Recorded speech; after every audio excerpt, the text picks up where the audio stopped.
isso aqui, sabe? Para que você prepare todo dia, você seja, se você está faltando alguma coisa, né? Se você está motivado, Deus vai te dar motivação, hein? Então, uma declaração de fé, vamos fazer juntos, todos nós vamos lá. Eu sou amado, abençoado, próspero, redimido, perdoado, saudável, completo, talentoso, criativo, confiante, seguro, disciplinado, focado, preparado, qualificado, motivado, valoroso, livre, determinado, equipado, empoderado, ungido, aceito, aprovado, restaurado e santificado. Eu sou filho do Deus Altíssimo e um dia me tornarei totalmente o que foi criado para ser, em nome de Jesus. Bom dia, irmãos e irmãs, que bom estarmos aqui nesse segundo domingo do mês de fevereiro, o dia em que nós celebramos a ceia do Senhor. Que bom estarmos juntos num dia em que estamos obedecendo um sacramento de Cristo, que nós sempre nos reuniríamos e ao ceiarmos na mesa dele, nós estaríamos fazendo isso em memória de Jesus. Que bênção estarmos aqui, já tivemos um culto maravilhoso, louvando, adorando o Senhor, orando juntos. Vamos agora à palavra de Deus. Vamos ler o texto que está em João, capítulo 21, versículos de 1 a 17. Vamos ler a palavra do Senhor juntos? João, capítulo 21, versículos de 1 a 17. Depois disso, Jesus apareceu novamente aos seus discípulos à margem do rio de Tiberíades. Foi assim, estavam juntos Simão Pedro, Tomé, chamado Dídimo, Natanael, de Caná da Galileia, os filhos de Zebedeu e os 2 outros discípulos. Vou pescar, disse-lhe Simão Pedro, e eles disseram, nós vamos com você. Eles foram e entraram no barco, mas naquela noite não pegaram nada. Ao amanhecer, Jesus estava na praia, mas os discípulos não o reconheceram. Ele lhes perguntou, filhos, vocês têm algo para comer? Não, responderam eles. E ele disse, lancem a rede do lado direito do barco, e vocês encontrarão. Eles a lançaram e não conseguiram recolher a rede, tal era a quantidade de peixes. O discípulo a quem Jesus amava disse a Pedro, é o Senhor. Simão Pedro, ouvindo dizer isso, vestiu a sua capa, pois havia tirado e lançou-se ao mar. Os outros discípulos vieram no barco, arrastando a rede cheia de peixes, pois estavam apenas a cerca de 90 metros da praia. Quando desembarcaram, viram ali uma fogueira, peixes sobre as brasas e um pouco de pão. Disse-lhe Jesus, tragam alguns dos peixes que acabaram de pescar. Simão Pedro entrou no barco e arrastou a rede para a praia. Ela estava cheia, tinha 153 grandes peixes. Embora houvessem tantos peixes, a rede não se rompeu. Versículo 12, Jesus lhes disse, venham comer. Nenhum dos discípulos tinha coragem de lhe perguntar, quem és tu? Sabiam que era o Senhor. Jesus aproximou-se, tomou o pão e deu a eles, fazendo o mesmo com o peixe. Esta foi a terceira vez que Jesus apareceu aos seus discípulos, depois que ressuscitou dos mortos. Depois de comerem, Jesus perguntou a Simão Pedro, Simão, filho de João, você me ama? Realmente mais do que estes? Disse ele, sim, Senhor, tu sabes que eu te amo. Disse Jesus, cuide dos meus cordeiros. Novamente, Jesus disse a Simão, filho de João, você realmente me ama? E ele respondeu, sim, Senhor, tu sabes que te amo. Disse Jesus, pastorei as minhas ovelhas. Pela terceira vez, ele lhe disse, Simão, filho de João, você me ama? Pedro ficou magoado por Jesus lhe ter perguntado pela terceira vez, você me ama? E lhe disse, Senhor, tu sabes todas as coisas e sabes que eu te amo. Disse-lhe Jesus, cuide das minhas ovelhas. Vamos orar, Senhor, em nome de Jesus. Nós lemos a tua palavra mais uma vez, cremos que o Senhor é aquele que fala ao nosso coração. Então pedimos, Senhor Deus, que o Senhor venha agora, Pai, falar com a pessoa que está assistindo esse vídeo, em qualquer lugar que ele esteja, o Senhor esteja abençoando, cuidando, e nós cremos que o Senhor há de falar ao nosso coração, em nome de Jesus. Amém e amém. Nós estamos num tema, da nossa igreja, mais próximos. Nós cremos esse ano e desejamos estar mais próximos de Jesus, mais próximos uns dos outros e aproximando pessoas de Jesus. O tema da pregação de hoje é próximo mas na marginal da nossa vida. O Evangelho de João é o último a ser escrito dos 4 evangelhos e se distingue por sua profundidade teológica. Principalmente fala do amor e da fé de João, o discípulo amado que era íntimo do Senhor Jesus. O autor deste relato estava presente neste episódio chamado da segunda pesca maravilhosa, mas isso teria acontecido há quase 60 anos atrás, né? Ele escreve quando estava numa prisão perpétua ali na ilha de Patmos, próximo do final do século, e João foi o único dos discípulos que não sofreu martírio, apesar de estar preso ali na ilha. E no final deste capítulo que nós lemos, João 21, João faz um comentário intrigante, citando uma conversa entre Pedro e Jesus. Quando Pedro ouviu, perguntou: Senhor, e deste que será? Respondeu-lhe Jesus: se eu quiser que ele fique até que eu venha, que te importa a ti? Segue-me tu. E foi isso que Deus falou de João para Pedro. Isso mostra que desde cedo houve um ministério e uma expectativa sobre a vida de João. Pela intimidade dele com Jesus, o seu evangelho, portanto, carrega essa visão de alguém que testemunhou tudo e sofreu até a sua velhice para contar experiências e as aventuras que ele passou ao lado do seu precioso Jesus. Qual o dilema deste texto para aqueles homens há 2000 anos atrás? O dilema é que Jesus estava à margem da vida deles naquele momento. O grande dilema aqui é que os discípulos haviam sido chamados para serem pescadores de homens, mas a morte de Cristo os frustrou tanto que decidiram voltar à pesca de peixes. Sua antiga profissão é um momento de desânimo, de incerteza, é uma aparente volta ao passado. Mas Jesus estava vivo, porém à margem de suas vidas naquele momento. Eles não sabiam o que fazer a seguir. A cruz, meus irmãos, tirou daqueles homens toda a esperança, toda a certeza de um período messiânico se cumprindo, onde os romanos iam ser destruídos. Eles tinham uma visão natural daquilo que aconteceria.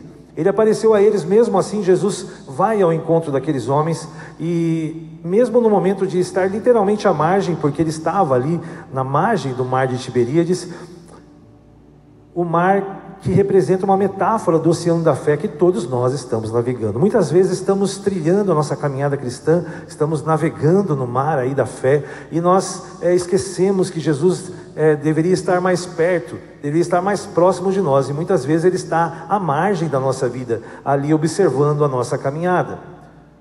John MacArthur, um teólogo americano, que também é um comentarista bíblico do Novo e do Velho Testamento, certa vez afirmou: os discípulos voltaram ao que conheciam. Esta decisão pode refletir desânimo e incerteza, mas Jesus os encontrou exatamente onde estavam. Ele não apenas restaurou a espiritualidade, mas também lhes deu uma nova direção. A aparição de Cristo às margens do mar mostra que ele não desiste daqueles que chamou. Os discípulos, eles estavam no barco, como pescadores estavam no seu habitat natural. Na verdade, assim que a gente fala, eram homens que viveram, na verdade, 3 anos no habitat de Jesus, o habitat do sobrenatural. E testemunharam milagres, ouviram parábolas, e caminharam ao lado do Filho de Deus. No entanto, após a morte do seu mestre, aqueles homens ficaram sem rumo, se sentindo excluídos e certamente marginalizados. Talvez perguntando o que aconteceria com eles, seriam perseguidos. O povo que os saudava agora os olhava com desprezo e desconfiança. Não é fácil quando o seu líder sofre uma situação como a de Jesus, né? Como ele morreu na cruz. Certamente muitas pessoas estavam dizendo: e aí, cadê o Messias que você seguiu durante 3 anos? Se coloque um pouquinho na vida desses homens ali, o medo da rejeição, a perda do status de não estar mais sendo discípulos de um mestre tão poderoso como era Jesus, foi um dos motivos que os levou a voltar ao seu habitat natural, que era a pesca. Afinal, eles eram homens experientes e pescadores. Na antiga profissão encontrariam alguma segurança, mas naquela noite, como naquela outra noite no início do seu ministério, não pescaram nada. Nem no habitat sobrenatural, nem no habitat natural eles conseguiam resolver o seu dilema. E ele ressoa fortemente na nossa sociedade hoje. A sociedade moderna também marginaliza aqueles que não seguem os padrões de sucesso, produtividade e relevância social.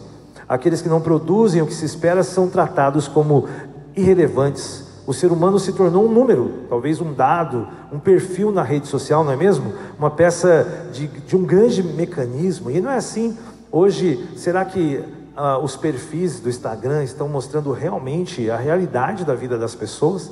Será que as pessoas estão sempre de férias, sempre na praia, sempre trocando de carro, sempre bem nos seus empregos, com os seus amigos? A gente sabe que não é sempre assim.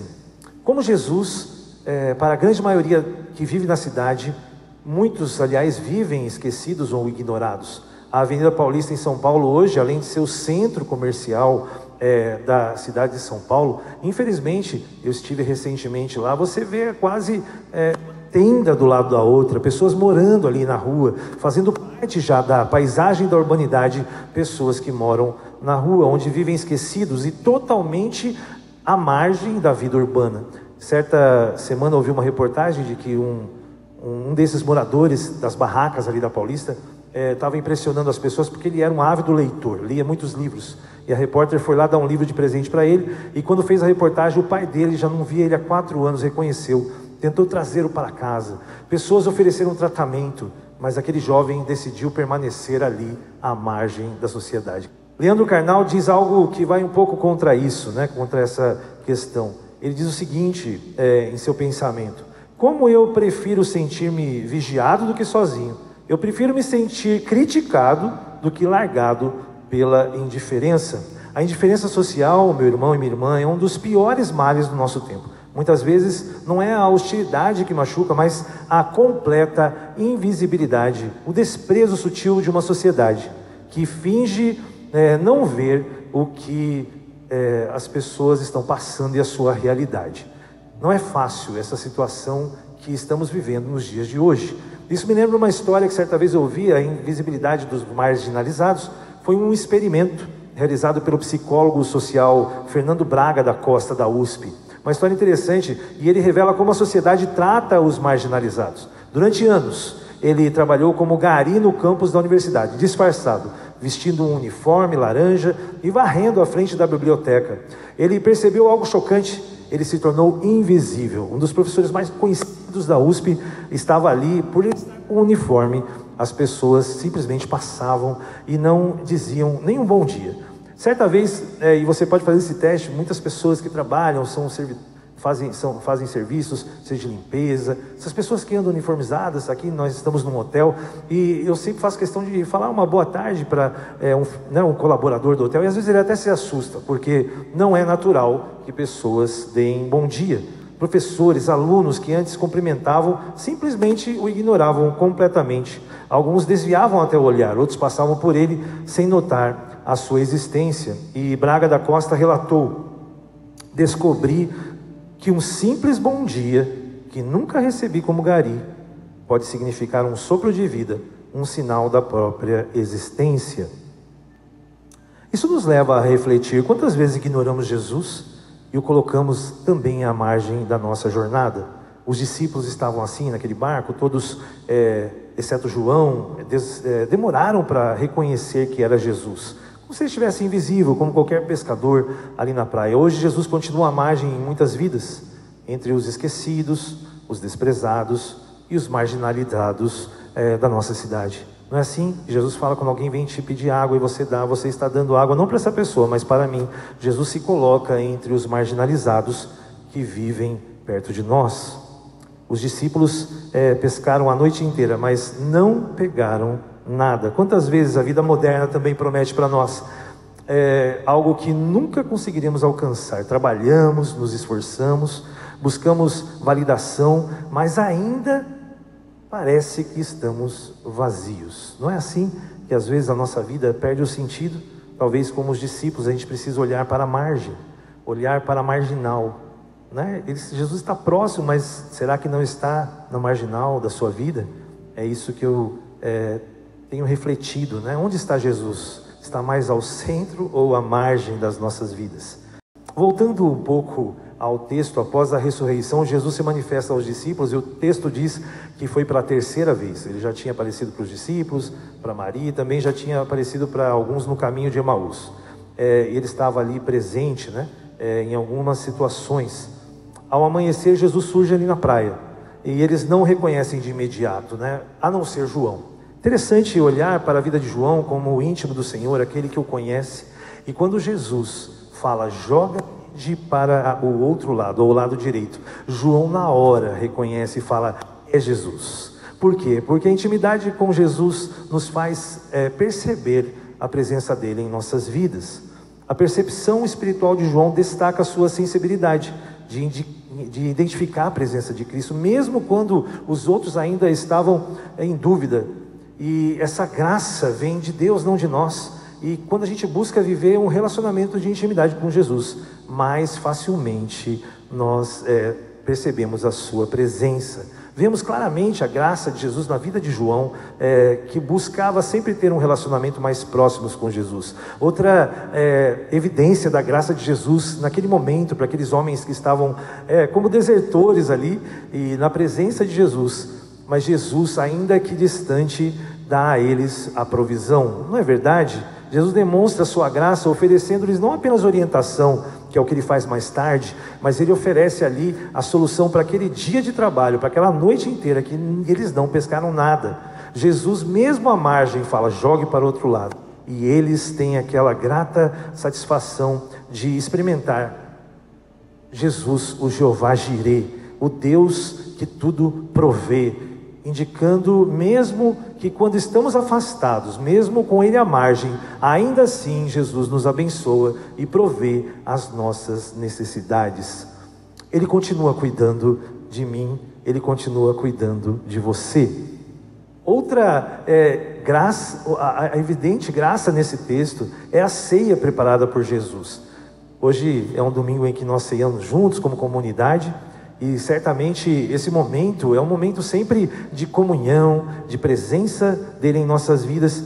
E Jesus, enquanto aqueles homens estão ali tentando pegar o peixe, Jesus já está ali com o churrasco na praia, ali com o peixe assado, os pãezinhos ali, esperando os seus discípulos. Interessante que Jesus, quando eles chegam, pede alguns peixes, porque Jesus sabe que é importante o nosso trabalho, é importante aquilo que nós produzimos. Eles comeram os peixes da provisão sobrenatural, mas também assaram ali os peixes que eles pescaram ali no mar de Tiberíades. Enquanto nadamos atrás do peixe, Jesus já está então com a mesa pronta.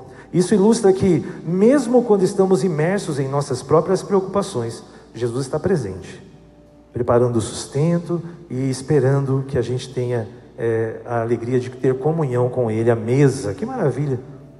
E vemos também que a graça de Jesus opera naqueles homens no diálogo entre Jesus e Pedro. A citação de Augusto Nicodemos diz o seguinte: Jesus, ao perguntar 3 vezes a Pedro se ele o amava, estava restaurando e reafirmando o seu chamado para apacentar as suas ovelhas. Após a refeição, Jesus acaba tendo aquela conversa com Pedro, que o havia negado. Cada afirmação de amor é seguida por uma comissão: apacenta os meus cordeiros, pastorei as minhas ovelhas, restaurando Pedro e o seu chamado. É interessante, quando você olha o original desse texto, a palavra grega para amor, nós já falamos aqui sobre isso, são 4 palavras gregas que definem o amor. A primeira é ágape, que é o amor de Deus para conosco, sacrificial. A segunda é o amor eros, entre o homem e a mulher. A terceira é o amor filéu, que é o amor chamado de amizade. E a última é o amor storge, que é aquele que você ama a sua família, amor do pai para com o filho. E Jesus, ao fazer a primeira pergunta a Pedro, ele usa a seguinte expressão: Pedro, você me agapa, ou seja, você me ama incondicionalmente, como eu te amei.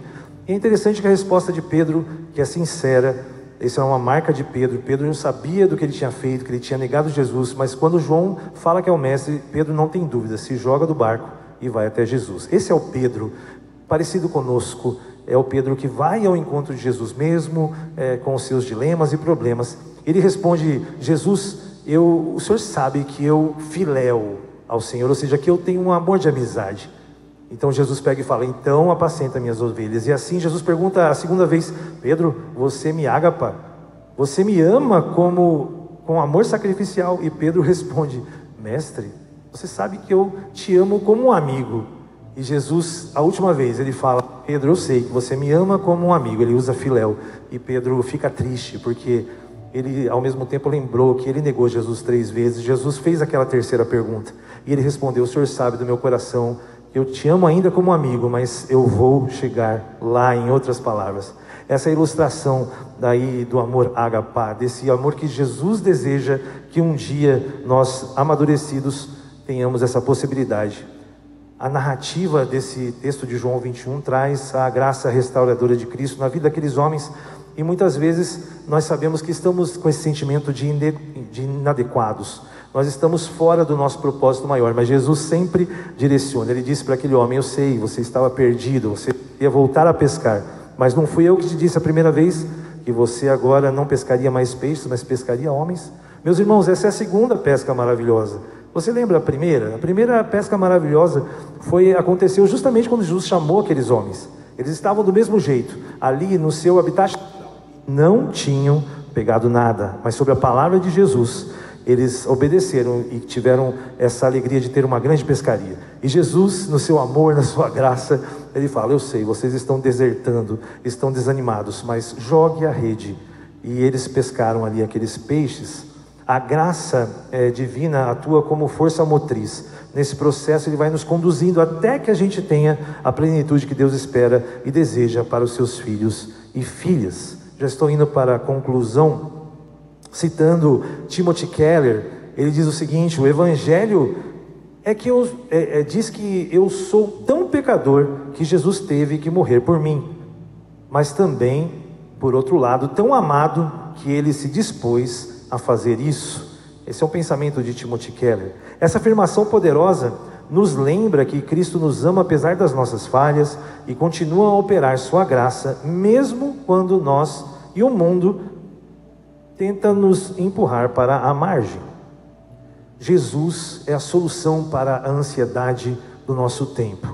Estou indo para a conclusão e existem 3 pontos importantes aqui para a gente destacar. Primeiro, que nós vivemos a geração mais ansiosa que já existiu. O excesso de informações, a pressão social e a busca incessante por validação estão gerando um nível de ansiedade nunca jamais visto. Estamos constantemente ocupados, mas espiritualmente vazios. Os discípulos passaram a noite toda pescando, mas não conseguiram nada. Trabalhamos também da mesma forma, lutamos e nos desgastamos. E às vezes nos sentimos vazios, desejando algo para completar. Queremos nos sentir plenos, não é verdade? Jesus é a nossa bússola. Ele nos diz onde realmente podemos saciar a nossa sede e a nossa fome. Quando nos sentimos perdidos, Ele nos convida a olhar para a margem. Ele nos atrai, nos chama para a comunhão. Assim como Maria e a mãe de Jesus e as irmãs de Lázaro certa vez falaram: façam tudo que Ele disser a vocês. Está lá em João 2,5. Obedecer a palavra de Jesus significa confiar que os resultados serão surpreendentes e abundantes, assim como foi com os discípulos. Nós devemos estar atento à palavra que Jesus tem para nós e obedecermos o nosso Jesus. Segundo, Jesus é a resposta para a falta de propósito de nossa geração. Vivemos na era da inteligência artificial, dos algoritmos. Você viu aqui as últimas notícias? Os chineses lançaram o DeepSeek, que é o concorrente do ChatGPT, mas gratuito, né? Olha os chineses aí. É um produto, será que é um negócio da China também isso? As informações são ilimitadas para seres limitados. Isso, sabe que a gente tem tanta informação, o problema é que é difícil saber o que fazer com ela. Nunca houve uma geração tão informada e ao mesmo tempo tão perdida quanto a que nós vivemos hoje. Recentes pesquisas avaliaram que esta geração é a primeira geração que tem o QI menor que a geração anterior. Mas na verdade não é assim que isso, o cérebro deixa de exercitar e ele começa a trocar. Como é que eles escrevem hoje? Não precisa. Realmente nós vemos essa geração sendo totalmente privada, né, de algumas coisas importantes, né? Então você que é pai, você que é mãe, olha só, dá um jeito nesses meninos, faz eles comprarem aquele caderno, né? Compra aquele caderno de caligrafia, você lembra? Que tem 2 linhas, uma menor para você fazer lá. um D, né? Outra coisa interessante, minha esposa é professora, e ela às vezes, olha, você está entendendo o que está escrito aqui? E a gente não consegue nem entender o que eles estão escrevendo. Então a gente precisa mudar isso, a gente precisa tirá-los, né, de tantas informações, esse tempo de tela, e começar a fazer algo para desenvolver os nossos filhos. Cristo não os deixou assim, naquele momento ali, sem propósito, e Ele não fará isso conosco hoje. Ele falou: olha, Pedro, você não é mais para pescar, você não é mais pescador, agora pastoreia, cuida, alimenta as minhas ovelhas, o meu rebanho. E Jesus é aquele que nos resgata, e Jesus é aquele que nos redireciona. Hoje, Jesus continua dando esse propósito, Ele quer fazer isso na sua vida, onde você estiver, assistindo agora esse vídeo que está aqui no YouTube, na sua casa, indo para o trabalho, ouvindo, né, essa mensagem. Deus quer te dar uma direção. Quem ouve a voz, obedece os mandamentos, descobre que nasceu para algo maior. Deus tem um propósito maior para a sua vida. E em terceiro, nós devemos, depois de tudo isso, nos lançar em direção a Jesus, mesmo que Ele esteja à margem da nossa vida. É um chamado para que a gente volte a nos aproximar de Jesus. Eu gosto de Pedro, mesmo cheio de culpa e vergonha, como eu disse, por ter negado Jesus 3 vezes aí há uns dias atrás, e se lançaram ao mar quando reconheceu seu mestre ali na margem. Independente do que ele fosse ouvir, Pedro queria se reconciliar com Jesus. Ele se lançou, ele não esperou ter todas as respostas, ele apenas nadou e se aproximou e tocou em Jesus, como as ondas estavam fazendo naquele dia, tocando os pés de Jesus à margem naquela praia. Jesus não nos chama apenas para nos confortar, mas para nos dar um norte. Ele é a nossa bússola, Ele não apenas nos acolhe, mas Ele quer transformar e redirecionar a nossa vida. O chamado continua hoje sendo o mesmo. Mateus 11:28 diz o seguinte: vinde a mim todos os que estáis cansados e sobrecarregados, e eu vos aliviarei. Ele está na margem, mas Ele já preparou a mesa. Ele já está com os peixes na brasa, já está com o pão, já está esperando aquilo que você está trazendo, para que a gente possa entrar e ceiar com Ele. Não é assim? Jesus não está à porta e batendo ali, aquele que abrir a porta e ceiar com Ele, esse é o vencedor. Ele já está esperando. Agora só resta uma coisa: você terá coragem de se lançar na direção de Jesus? Vamos orar para que Deus nos fortaleça nessa manhã, ou qualquer momento do dia que você está ouvindo essa mensagem, que você possa se lançar e confiar que você está indo em direção à vontade de Deus, em direção ao Senhor Jesus. Que Deus abençoe as nossas vidas. Vamos orar. Senhor, em nome de Jesus, nós queremos nesta manhã nos lançar, Pai, nos lançar em direção ao Senhor Jesus, em direção ao lugar mais alto que podemos chegar, que é aos pés de Jesus. Nós estamos crendo, Pai, que o Senhor está agora consolando, confortando o nosso coração, nos abençoando. O Senhor também está provendo, Pai, as necessidades que qualquer pessoa pode estar tendo nesse momento. Nós cremos que o Senhor vai restaurar, que o Senhor vai mostrar que o Senhor é o Jeová Jirê sobre a vida dessa pessoa, porque o Senhor está agora provendo na área material, na área dos relacionamentos. Pai, o Senhor está abençoando na área profissional. Eu creio mesmo que enquanto a gente achava que estava resolvendo, o Senhor já está com tudo pronto. É só a gente se aproximar do Senhor nesta manhã. Faça isso, Pai. Que o Senhor se alegre com essa nossa disposição de nos lançarmos, Pai, nesse oceano da fé, em direção ao Senhor Jesus, em direção àquele que deve ser o centro das nossas vidas, e não deixado à margem ali na praia, Senhor Deus, da nossa vida, da nossa existência. E nós abençoamos a todos aqui, e que o amor de Deus o Pai seja derramado sobre nós, a graça de Jesus, o Filho amado, encha a todos os nossos corações, e que a paz do Espírito Santo e as ternas consolações dele sejam derramados sobre nós, sobre os nossos filhos e os filhos dos nossos filhos, até a consumação dos séculos. Em nome do Pai, do Filho e do Espírito Santo. Amém. Que o Senhor Jesus esteja abençoando essa nova semana que começa na sua vida, e eu creio que essa é a semana de estarmos mais próximos dele, em nome de Jesus. Amém e amém.